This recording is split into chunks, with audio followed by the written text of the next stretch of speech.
Okay, all right, awesome. We are live on LinkedIn, YouTube, and Facebook. I'm so excited, Brian, to have you on the show today and talk to you about your book. It's been everywhere, all over LinkedIn. I've seen people sharing it. I've started to read the reviews. I've started to read the book myself, and I'm just so thrilled that another retail leader has decided to write another leadership book about retail because there's just not enough of that out there. So, welcome, welcome, Well, thank welcome. you, April. I'm looking forward to the conversation. Yeah. So, just I know who you are. Well, I only came into contact with you really last year. And Mhm. before that, I didn't even know you existed. So we assume that people know who we are, right? Because retail's not that big. But just for anybody that doesn't know Brian, if you want to just share, Brian, your background, Yeah.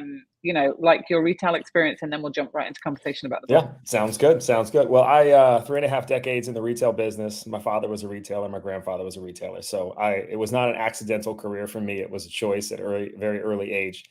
Worked for companies like Pacific Sunwear for many years, Urban Outfitters. I was a head of stores there and a head of stores with Pacific Sunwear as well. Did 8 years with Old Navy most recently. For the last couple of years, I ran stores in Canada prior to September, and then post September, it's been nothing but the Well Wisher Company, her Well Wisher, which is the side of the business my wife runs, and getting this book published and launched. Amazing. Wow. I did not know that your family were retailers. That's interesting. And it goes Hmm. further back than my grandfather, but we'll stick with that for the conversation. Yeah. Well, yeah, I grew up in an antique shop, so everything in our house had a price sticker on it, and it was always revolving, right? Like that's why I love thrift. I was trained on it as a child. It was like this comes in and then it goes out. It's like funny. And I used to watch my mum like have these relationships with her customers, and people would just keep coming back, right? So I just loved growing up in that. But so talk to us about the book. What motivated you and inspired you, first of all, to write a book? Well, I always wanted to. I just never thought I would do it. For the last couple decades, I always thought it would be a great idea. Ron Thurston, who you and I both know, put out a book, Retail Yeah. Pride, about 3.5 years ago. And when I saw that book get launched, and we had worked together in our past, I knew it was possible. I had some good conversations with him, and he introduced me to some publishers, and had some conversations with them, and realized that it was something that I could do. I was doing it while working, while running stores for Old Navy in Canada. And then in September, due to budgetary reasons, I leaned into this full time, which was great because I was able to get it done sooner than I would have hoped otherwise. But really, it was about making sure that I could find a way to do what I love, but for people outside of just one organization. I've lost contact with people over the last 3.5 decades, and that's not fair either. And so, how do I continue to help folks, put better quality food on the table, and not be um, narrow to the only company that I work for, and figure out how to do it for folks that live in any country, right? And now with social media and now with the internet, there's ways to accomplish that. And so, that's the Well Wisher Company, and that's where we're headed. Oh, I love that. Is that the name of your company, the Well That's Wisher the name of Company? yeah, we have 2, actually. My wife has her Well Wisher, mine's is the Well Wisher. We kinda stick with the well-wishing theme. She's been running hers for 10 years. The Well Wisher Company is only a couple years old, and it kind of has just begun. But yeah, the 2 of us, cooperate it, but she really leans into the other one, and I lean into this one. I love it. I heard you say that you'd lost touch with people over, a couple decades, and that's not really fair. Expand on that. That's a powerful Well, thought. what's interesting is I think when you stop becoming people's leaders, you stay in contact for a little while. It's kind of like when you move. I've moved over 30 times, and you have friends where you've lived. And when you move, you think you're going to stay in touch, and it's hard. And so I think there's just a tremendous amount of leaders, which, by the way, it's been great because I've been able to re-engage all of them. I feel like Mm. through this writing of the book and asking for folks to engage the book, which has been fantastic. But I mean, 3.5 decades worth of, I talked to a DM of mine from 3.5 decades ago that I had kind of lost touch with. And you hate that because you were a big part of their life. They were a big part of yours. And all of a sudden, because they don't work for you or work with you, you don't interact or engage and at the time when they might need you to, and the time that I might need to. So it's just been nice to get back to doing that. And my hope is that now, because I'm my own company, right? My wife and I run our own company, that, we can stay in contact with anybody and everybody for years to come. It's funny, right? How when you get into retail, as me and Ron talk about that, and you're in the vortex of that brand, and now you're working so closely with everybody, you know everything about them, and then all of a sudden you go to another brand and you become the vortex of that brand, but you're not really, like you said, keeping in touch with people. It's so fascinating to me because I had that experience a couple of years ago where I was, helping a retailer from Canada in the US and like so close to people, but then all of a sudden like it whittles off, right? And I think it's just because retail's so busy. It It is what it is. is. It gets so busy. But It when is. you get on this side and you're actually, like you said, inspiring people and sharing knowledge, it's a whole different world. Yeah, and it's been fun. It's been really fun to catch back up. Amazing. I can see Ron in the feed. Hi, Ron. Nice to see you. I can see a few people joining. We'll have to go back and see the comments afterwards. Yeah, Ron definitely is an inspiration. So thanks, Ron. I'm just going to give you a shout out because you're here on the live, and I didn't know that you both work together actually. So that's cool. All the times actually, we worked together at PacSun, Charlotte Russe for a hot minute, and then most recently at Gap Inc. He was with Intermix while I was at Old Navy. Right, right, right. So let's go back to the book. So I would love, and we're going to talk about launch and books. I think there's a lot of people that are interested in a launch, learning about a launch, what goes into all of this. I know certainly it's a busy week for you this week, Hmm. but like, let's go to the book specifically because I jumped into the book on the Kindle version, and thank you for sharing that on that offer. That's amazing. I think everybody should be downloading this thing this week on this special offer that Brian's like given it to us as a gift. But I just went straight to Earn While You Learn. I don't know why. That just got my attention. And I Well, was that's like, good. "Phew." Yeah. So, and Earn While You Learn was really, really fascinating, first of all, for a heading of a chapter, but it really caught my eye. So, like, unpack Earn While You Learn. Well, I think we know you're a retailer if that's where you started, one at the end and work backwards and then that earn while you learn. It's interesting because, the book really is about building your character and then building your connections and then finally building your plan. And earn while you learn is the first practice under build your plan. The entire chapter is really about you have to earn to learn, right? You have to deliver. I refer to them as podium moments. Like you have to be able to be first, second, or third more often than not. And the reason is because you need people to leave you alone. And it sounds bad because really your leaders shouldn't. They should pay more attention to you if you're great at what you do. But the mistakes that you make when you're winning or delivering, they think are a good mistake. They're good mistakes. And so they're Yeah. helping you. But when you make that same mistake and you're not delivering, they think that's the reason why you're not delivering. Same mistake. So folks need to understand that regardless, they have to deliver if they're going to actually be able to earn, or I should say, be able to take the time to learn. It also comes from the fact that my father told me when I didn't want to go to college that I had 3 to 5 years to figure my shit out and make sure that I was where I needed to be. Um, and so I did that. Like I had to earn, right, in order to be able to create the space to be able to grow. And so I just want to encourage folks to know that yes, it's okay to be third, fourth, fifth, or sixth at different times, but you really want to strive to be the very best that you can be. And if you're better than you were yesterday, then more often than not, you'll likely get there. Yeah, that reminds me, I used to say to my team all the time, you have to do the job to get the job. That's kind Mhm. of retail. Well, If you want to get promoted, you have to do the job to get the job. Like, and what I related it to in your book was when you said show your potential, mhm. right? I love that, show your potential. And I also loved, I'm just going to call out a few things. Like you wrote, be humble while practicing and be confident when competing. I loved that. I was like, oh, I could stick that on my mirror in the morning and just remind myself of that every day. And there's another one, practice like you've never won and play the game like you've never lost. Mhm. I was like, whoa, these are such powerful one-liners, like literally, because I'm such a wordsmith. I'm like, oh, I could eat these and I'm gonna put these on my mirror. I swear to God, because like, as an entrepreneur, sometimes you get Mhm. it's tough out there. You've got to like keep that momentum. You don't have a team, but yeah, that was really cool. And I just think that show potential. People don't really think about that. A lot of people think that they should get given something and then do the Mhm. job, right? But it's not. What you're saying is no, show your potential.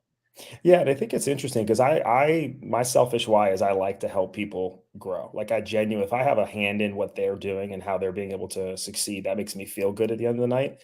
And so I look for people with potential, but I don't think many leaders do. And the sad part is I don't think it's for a lack of effort in every case. I think in some cases it's just they don't have the bandwidth or the space, and they're just trying to keep their own heads above water. So they don't have time to seek out others. The other thing about the earn to learn part that's super Right. important is people matter, but we talk about, you hear people all the time say people first or people matter, but they can't articulate what that really means. You have to prioritize people and you have to prioritize product. And the problem is people feel bad prioritizing people. They're okay maybe prioritizing product, denim's more important than active or whatever the case might be. But when you say prioritize people, they have a hard time with that. But you have to be successful. If somebody's running your highest volume portion of the business, they need you more than somebody who's running the lowest.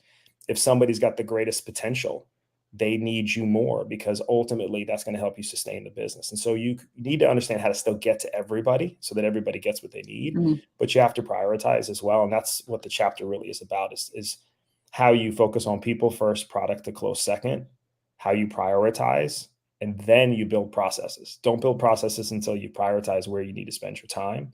And that all drives productivity, which delivers performance. Love that. Love that. Love that. We just did a podcast this morning, me and Angie, and it was all about the relationship with time. What's your relationship with time? And like, how do we view time and from a mindset perspective? So I think that's awesome. So go back to the lay of the book, because you talked about character and you talked about what else? Connections and then plan. Okay. Yeah, and so why is that important? Like, why did you lay it out that way? Yeah, well, I think there's three pillars. So character, connections, and plan, and then 10 practices underneath those pillars. The character is really the hard skills. It's the things that everybody needs. Think about the foundation of the home. Hurricane comes through, that home still stands up because of the foundation. It may not be as pretty inside, right? It may not have the countertops and the fridge that you want, but it's sturdy. Everybody needs the character to be successful. The connections is where you start to get a little bit, the inside of the house starts to get a little nicer. You're able to kind of communicate better, influence more effectively. If you're going to be a leader, you need the connections. You need the connections. You can be amazing without being a leader with your character, but you're not going to be an amazing leader without solid connections. So in connections, I talk about developing communication and influence. And the plan really is the earn while you learn, and then working backwards from where you want to be. I had a conversation with somebody the other day, and I asked them where they wanted to be in 3 to 5 years. And they said they wanted to be a senior DM, and they'd been a DM for a year. And I said, so you mean to tell me that 6 years from the time you start being a DM and you spend 365 days a year for 6 years, that's it? And it kind of registered with them for a second. And they said, well, and I said, if you paid attention for 365 days a year, you should be much further than that. But getting people to recognize that, I think, is super important.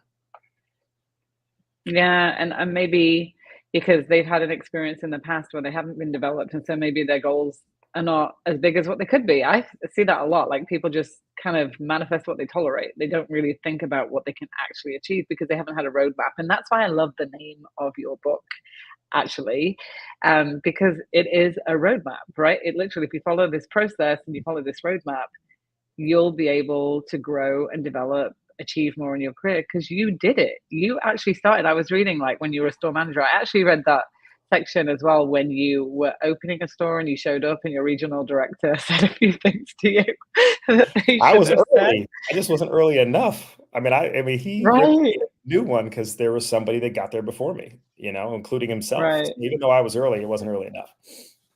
right. But I mean, what this book does is really, like any of the books that I've read from Ron or other people, like Chandrise's book as well, it just gives people hope, gives them inspiration, gives them a roadmap of how to get there. Because retail is a hard job. Sure is. It's not an easy job, right? It's not necessarily recognized when you're at this lower level, and you're like, how do I get there? How do I see that light in the tunnel? I think this is going to help, I think, with retention, with training. I'm super excited to see what comes after this, because I know after writing a book with the methodology that there is some training and some workshops that could come along after it to kind of help organizations. So is that on the roadmap? Yeah, it absolutely is. I mean, the book was the first step. And then the content that follows, chapter 9, Earn While You Learn, there's going to be quite a bit of content that I'm going to put out that's going to support folks on how to deliver. Retail University, which is the 10th chapter, there's going to be a lot of content around that podcast, the Retail Well-Wisher Growth Unleashed. I'm referring to it as the exclusive gym where you can go train your leadership muscle. So that's going to be a podcast that I'm going to put together where I'll cover some things and talk to folks that are accountable to the front line, where I really want to talk to the folks that, in my opinion, work for the front line, right? The DMs, the regionals, the VPs, the chief operating officers, the CEOs. they work for the frontline employee. And I want to Yeah. understand what Yeah. they've done so that there's more sharing other than just my own, so that, to your point, folks that are in stores today can relate more, or if they're in a cubicle trying to figure out how to ascend within the office, how they can relate more to folks' history and experiences. Yeah, and what makes me so excited, Brian, about all of this coming out is because, back in the day when we were in the role and like growing through the ranks, like we were trained, I was trained, I had a lot of good leadership training actually, Mhm. particularly at Gap Inc. and Starbucks back in the day. It was 20 years ago now, but um, through like situational leadership and those kind of methodologies. But one thing I recognized was it wasn't really written by people that had done the job. It was written by retail, like leadership experts, and they were proven frameworks, and they were good because when I went through situational leadership, it changed the way I led completely. But I am so excited now to see more books, more support, more resources coming out from people that have actually done the job and have the experience and can be so much more relatable in terms of language, in terms of experience, in terms of lessons learned. Don't you think that's like just such a positive thing for our industry? It is, and I think two things on that. One, you mentioned like 20 years ago, and I agree. The leadership and development that I received early in my career was fantastic from L&D and from HR. Um, the L&D teams today are like two or three people on the largest Yeah. organizations, and HR has become, by default, more of a risk management to help organizations protect themselves. And so it's up to us, and that's really what I want to be able to do is be that for folks so that they understand what that roadmap is and how to ascend. The other thing you mentioned about like from retail, essentially, I worked for Steve Stickle for quite a few years at Old Navy, and Mm, he was the yeah. first person that I learned, like he forced the field to facilitate everything and to create everything. And it was a lot of work because you had your day job, but you also had to create the content for these big conferences, as an example. And then you had to get on stage and facilitate that content because he believed in order for the retail frontline to buy into it, it needed to come from those that had done it. And so we leveraged L&D and we leveraged HR to help support us, but we had to be the ones to do it. And just because of what you just said, it's more relatable and people tend to buy into it more. So things you're doing, Ron's doing, Steve Worthy's doing, Kit Campoy's doing, I'm doing, like there's a lot of us out there that are trying to bring it to the masses in a different way. Mm. Steve, when I worked for Steve Stickle, it was like, God, when I first moved to America, which was 2000 now, and I worked for Banana, and I was part of Modern Store and that whole pilot project. And he used to come and visit my store all the time. I was one of the 25 stores in the US that was like a pilot. And he was still doing the same thing. His method worked though, like Mhm. he was definitely always in front lines. I learned so much from working for him back then and at William Acevedo and being part of that project. And we got to develop these skills. We got to develop Mhm. public speaking skills, facilitation skills, creating event skills. Like we learn so much more. Like people say, "Oh, you work in retail, you just sell clothes, right?" I'm like, "Do you know what we do?" We Me work and with Ron always people. say There's that. a lot more than just selling jeans. We run millions of dollars businesses. What are you talking about? Like, do you do that? And they go, maybe not. Like it's kind of funny. So yeah, and you just mentioned some amazing peers in our group, Mhm. right? That are really trying to and are making changes in our industry and shaping what the next 10 to 20 years can look like for Mhm. leadership and the resources that they have. Because I love everything of every single those leaders that you mentioned. I love it. So, what's it been like having a book launch? Like, what's the launch been like? Because I know people are going to start asking you, how do you write a book? What's it like Mhm. launching a book? What's that feel like? What's the experience? So, talk about Yeah. that. I mean, what's interesting is the 3 pillars and 10 practices apply to everything. They apply to my personal life. They Mm, apply to writing this book. It's transferable to all of it.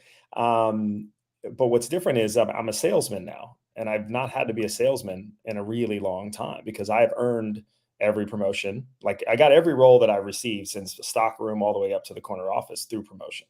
Sure, I've interviewed for roles and gotten jobs in other organizations, but everything was based on somebody saying you're doing a good job through your actions. I didn't have to sell myself. So now I'm selling. mm. I'm selling the book, right? I'm selling the Well Wisher company. I'm selling her Well Wisher with my wife. Like we're selling, which feels doesn't feel authentic, right? Yeah. Unless I can get my head wrapped around I'm doing it for the right reasons. Like my why is to Yeah. help people and that, gets me up in the morning and that is how I lay my head down comfortably at night. And so but if I don't sell it, I don't get it into people's hands, then people can't benefit from it, And if you don't Yeah. like the way your boss communicates or the CEO leads, or you don't like the way the person that works for you operates, then getting your hands on this book is going to help, and getting it in other people's hands and the content that follows. But the launch itself is, it's stressful. You're not quite sure, and I'm competitive, so I'm looking. How am I doing? We're looking at results, right? Sales We numbers. how many reviews are coming through, and then I'm getting feedback on when I gave you a review, it's not posted yet. I found out it could take weeks for certain reviews to actually show up on Amazon. Yeah. But what's interesting is as long as I stuck with those pillars and practices, I'm confident that things will work itself out, and they are. It was a very good day, but it was, it's biggest challenge is having to sell. Yeah. I haven't been a salesperson since I started. I started out working commission selling jeans at Chess King in the White Plains Galleria. Then it became about action. So now it's blending action with the selling techniques that we had to learn early on.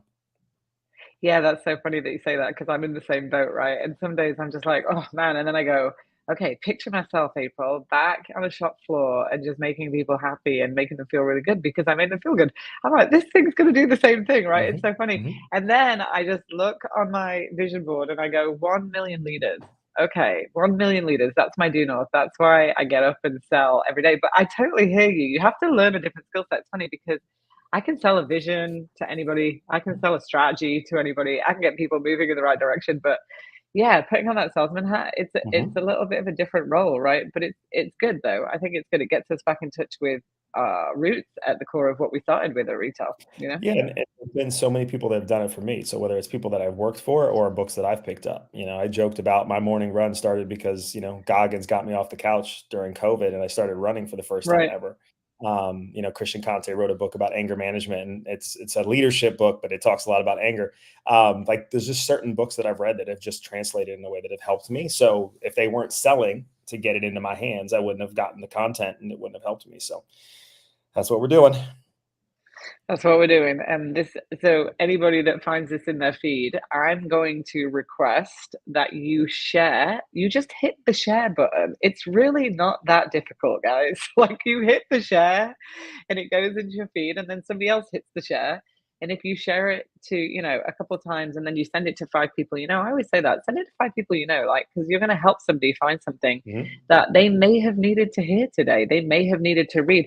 Like, I just saw some comments in the live that was like, wow, love that phrase, truth were to be left alone. And then, like, wow, that one liner, that quote. So, just us sharing one thing, that just one thing popped out that Mhm. could lift somebody. So yeah, if you find this in your feed, I say this all the time. I'm not afraid anymore. I've been doing this for 4 years. I'm like, share it, send it to people.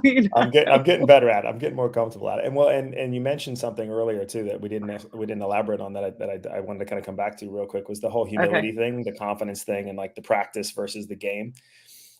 That somebody asked me the other day, like, did I learn anything in the process? And I absolutely I'm learning how to write a book. I learned how to market the book. Like I'm learning a whole new facet of the business. But 95% of the content in the book was already in my head. I just needed to put pen to paper on it.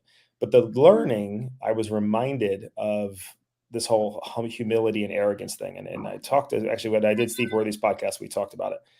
Like for the last 10 years, I've tried to be overly humble in the sense where, you want other people to speak first and just all the different techniques, because I thought maybe I was being a bit too arrogant prior to that. And what I realized was I never really was arrogant whatsoever. Like I was extremely humble because I learned, I read, I listened. Anybody that I worked for, I think would tell you that I took corrective criticisms really well. But when it was game time, I had my game face on. And so what I want to encourage people to do is to have their game face on when it's time. That's how you earn while you learn. But know that you still need to be humble behind the scenes and do the work to make sure that you're learning.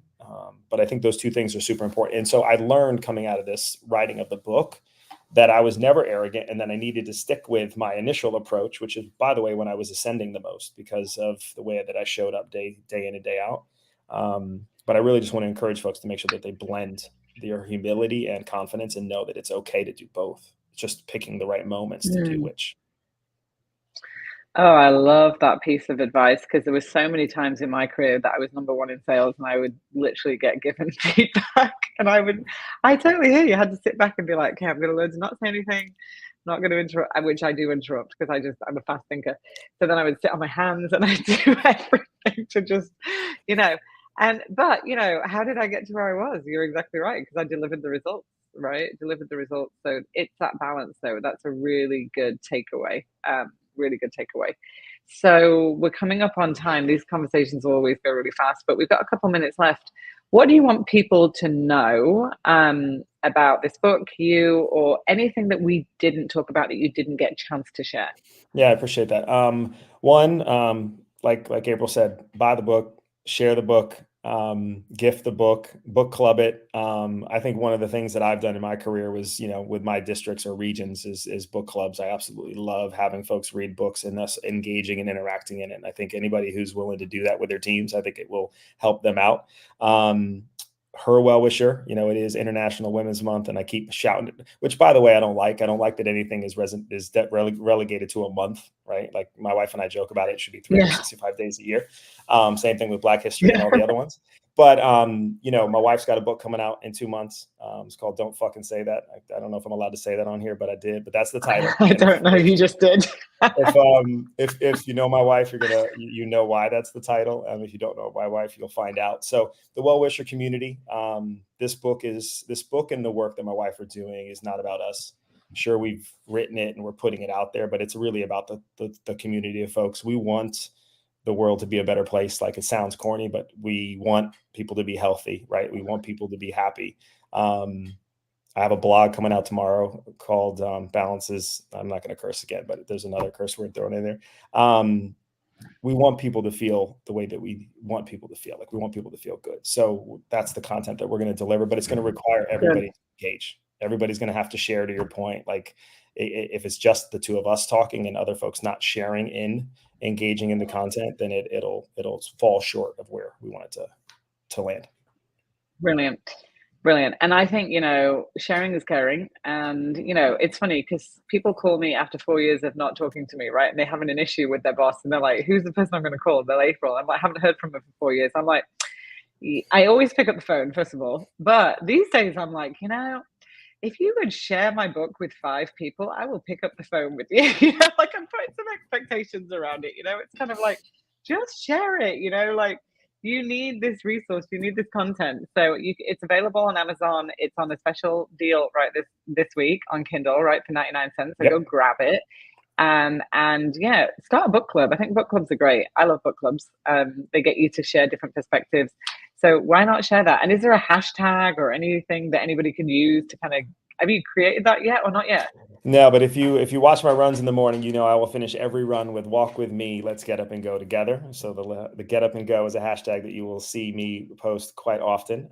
Subscribe to my YouTube channel. You can get all the videos. I post them on LinkedIn as well, but I'm going to start to make the YouTube channel a bit more interactive and engaging, and put some longer content on there that will help support Right.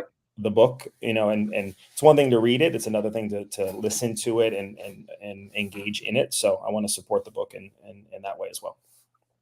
Brilliant. Well, I got so much value just of reading one chapter, so I cannot wait to go and read everything else. Like, I'm going to go back, I'm going to read it, I'm going to, you know, share it with my Retail U network, all the members, and, like, you know, maybe they'll start a book club. Who knows? But thank you so much, Brian. Thanks so much for jumping on, and thanks so much for writing this book and all the work that you're doing. Well, thank you, April, for having me on. It was a great conversation. Look forward to many more.